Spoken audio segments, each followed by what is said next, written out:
جی دوستو، president Trump نے تو بہت ہی تہلکہ مچا رکھا ہے پوری دنیا میں ہی۔ کبھی غزہ کے معاملے میں ایسے بیانات دے دیتے ہیں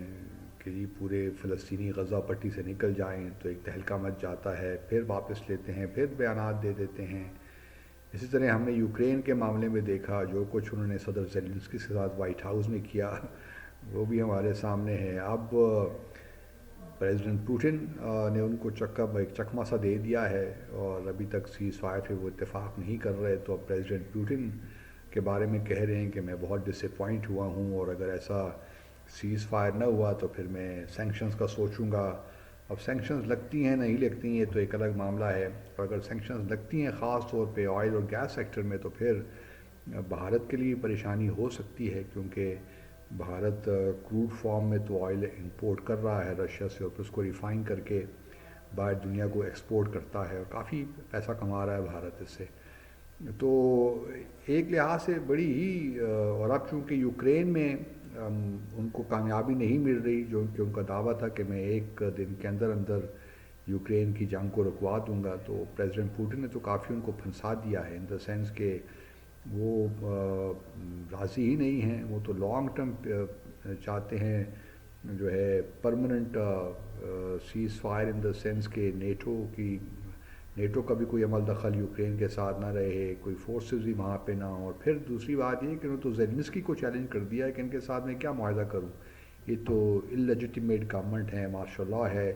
جب نئے انتخابات ہوں گے تو اب ہم دیکھیں گے۔ پھر ان کی ڈیمانڈ یہی ہے کہ جی امریکہ نے جو سینکشنز لگا رکھی ہیں وہ بھی ساری ہٹا دی جائیں۔ تو اس وجہ سے معاملات ذرا مشکل ہو گئے ہیں، اور اب دیکھنا یہ ہے کہ آیا ٹرمپ کے 100 دن جو پہلے ہیں اس میں بھی یہ معاہدہ ہو سکتا ہے کہ نہیں ہو سکتا۔ ٹرمپ پورا زور تو لگائیں گے، ابھی بھی ٹرمپ ذرا سینکشنز کی طرف میرے خیال میں نہیں جائیں گے، کوشش ان کی یہی ہوگی کہ ان کو راضی کیا جائے پریزیڈنٹ پوٹن کو کہ چلیے یہ کچھ ٹیمپرری سیز فائر ایک کر دیجئے۔ لیکن چونکہ مومنٹم اس وقت رشیا کے ساتھ ہے، اور رشیا چاہتا ہے کہ اپنی ٹرمز پہ وہ سیز فائر کرے، تو اس وجہ سے پریزیڈنٹ ٹرمپ کے لیے ایک مشکل تو ہے۔ اور چونکہ یہاں پہ ناکامی ہو رہی ہے تو انہوں نے اب شوشہ چھوڑ دیا ایران کے ساتھ کہ جی ایران کوئی ڈیل کرے فوری طور پہ، نیوکلیئر ڈیل، ورنہ اگر نہیں ایران کرتا تو پھر ہم ان پہ ان کو اسٹرائک کریں گے اور ان کی فیسلٹیز کو تباہ کر دیں گے، ویل بوم ایران۔ تو ان کا یہ اب اس سے ایک اور تہلکہ مچ گیا۔ ایران نے کہا کہ جی ہم آپ کے ساتھ بات چیت نہیں کرتے ڈائریکٹ، کیونکہ آپ کا جو ہے ان ریلائبل ہیں، آپ نے خود ہی 2018 میں نیوکلیئر ڈیل سے وڈرا کیا تھا، اور اب آپ کے ساتھ ہم کیا۔ ایران کا بھی ایک لحاظ سے ڈپلومیٹیکلی ٹھیک ہے، اگر وہ ڈائریکٹ نیگوسیشنز امریکہ کے ساتھ کرتے ہیں تو پریشر زیادہ بلڈ ہوگا، تو انہوں نے کہا جی آپ میڈیشن کے لیے ہم تیار ہیں، اور ممالک بیچ میں پڑیں تو ہم یہ ڈیل کر سکتے ہیں۔ لیکن ایران بھی اس وقت، لیکن ایران کے لیے خطرات تو ہیں، کیونکہ ایران کا اس وقت جو دیکھیے نا دفاعی جو نظام ہے ایئر کا، وہ اتنا زیادہ ایفیشینٹ نہیں رہا، افیکٹو نہیں رہا، اور اسرائیل کو اگر امریکہ کی سپورٹ حاصل ہوتی ہے تو پھر جو ہے ممکن ہے۔ لیکن ابھی بھی مجھے لگتا ہے کہ شاید یہ مشکل ہو ایران پہ اس طرح حملہ کرنا نیوکلیئر فیسلٹیز پہ، کیونکہ ایک تو امریکی فوجی کافی موجود ہے، ٹروپس ہر جگہ، تو ایران ان کو نشانہ بنا سکتا ہے، خاص طور پہ خلیجی ممالک میں، قطر سے لے کر اور بحرین، کویت وغیرہ میں بھی ہیں۔ اس وجہ سے تھوڑا سا میں سمجھتا ہوں کہ جو ہے امریکہ ابھی اسرائیل کو پورے طور پہ سپورٹ نہیں کرے گا کہ وہ ایران، پھر اس کا بھی دیکھیے ایران کو ایک اور بہانہ بھی مل جائے گا کہ وہ نیوکلیئر نان پرولیفریشن ٹریٹی ہے، اگر یہ ہوتا ہے اٹیک، اس سے ممکن ہے کچھ فیسلٹیز کو نقصان پہنچے، لیکن ایران کی جو نیوکلیئر کیپیبلٹی ہے اس کو کلی طور پہ تو ختم نہیں کر سکتے، کیونکہ ایران کے پاس افراد تو موجود ہیں جو دوبارہ اس سارے پروسیس کو شروع کر سکتے ہیں۔ تو ایک تو یہ ایران کو بہانہ مل جائے گا این پی ٹی سے وڈرال کا سیکیورٹی ریزنز پہ، کہ جی اب ان کے لیے ضروری ہو گیا کہ وہ نیوکلیئر ویپنز اسٹیٹ بنے، رادر دین کہ وہ اس مسئلے کو حل کریں، مسئلہ اور زیادہ پیچیدہ ہو سکتا ہے۔ گو کہ اگر کوئی فیسلٹیز اسرائیل کامیاب ہو جاتا ہے ایران کی تو اس سے سلو ڈاؤن تو ہو جائے گا پروسیس اور ڈیلے ہو جائے گا، لیکن بہرحال وہ جو کیپیبلٹی ہے ایران کے پاس وہ بنیادی طور پہ تو رہے گی. تو اس وجہ سے ایران کو ایک یہ ریزن ایک مل جائے گا کہ جی اب وہ وڈرا کرے، کیونکہ اسرائیل تو پہلے بھی این پی ٹی کا ممبر نہیں ہے. تو ایران کو اگر اسرائیل ڈائریکٹ اٹیک کرتا ہے اور امریکہ کی سپورٹ سے کرتا ہے، تو پھر ایران کے پاس ایک جواز بن جاتا ہے کہ وہ این پی ٹی سے وڈرا کرے، جس طرح نارتھ کوریا نے بھی کیا تھا. تو یہ بھی اور ممکن مجھے لگتا ہے کہ جو ہے پھر رشیا اور چائنا، اگر ایران پہ حملہ ہوتا ہے تو پھر رشیا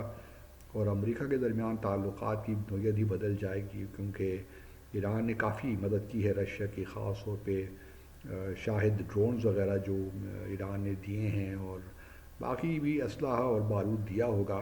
یقیناً. تو ایران کے پیچھے رشیا بھی کھڑا ہوگا اور چائنا بھی کھڑا ہوگا. اور پھر ایران کا یہی کہنا ہے کہ جی پہلے بھی جو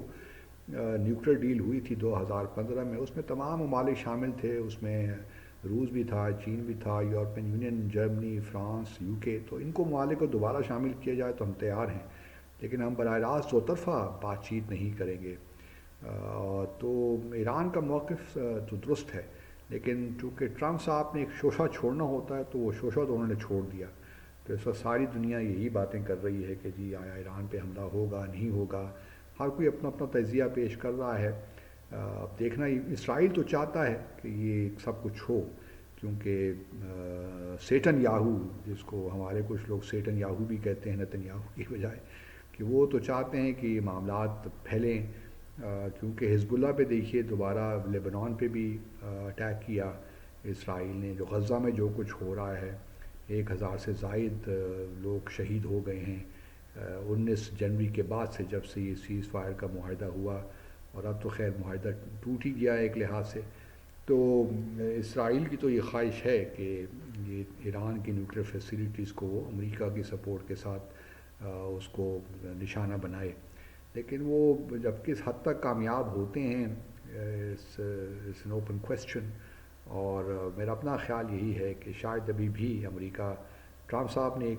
کہانی تو چھیڑ دی ہے، لیکن میرا اپنا خیال یہی ہے کہ امریکہ ابھی بھی جو ہے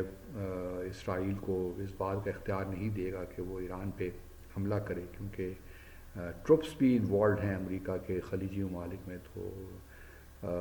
بہت سوچنا پڑے گا پریزیڈنٹ ٹرمپ کو کہ اگر واقعی وہ چاہتے ہیں کہ بام اسٹرائک کریں ایران کی نیوکلیر فیسیلیٹیز کو، تو بہت سوچ بچار کی ضرورت ہے اس معاملے میں. اور پھر الائز بھی جو ہیں، سعودی عرب کا بھی آئی ڈو ناٹ نو خلیجی ممالک اس وقت کتنا چاہتے ہیں کہ ایران پہ ایئر اسٹرائکس ہوں، ان کی نیوکلیر فیسیلیٹی کو اس طرح برباد کیا جائے. کیونکہ اب سعودی عرب اور ایران کے درمیان کچھ بہتر انڈرسٹینڈنگ ہو رہی ہے، اور یہ مذاکرات کے ذریعے اگر معاملات حل ہو سکتے ہیں تو سعودی عرب اور باقی بھی خلیجی ممالک کی یہی کوشش ہوگی، خواہش ہوگی کہ یہ معاملہ مذاکرات کے ذریعے حل ہی کیا جائے.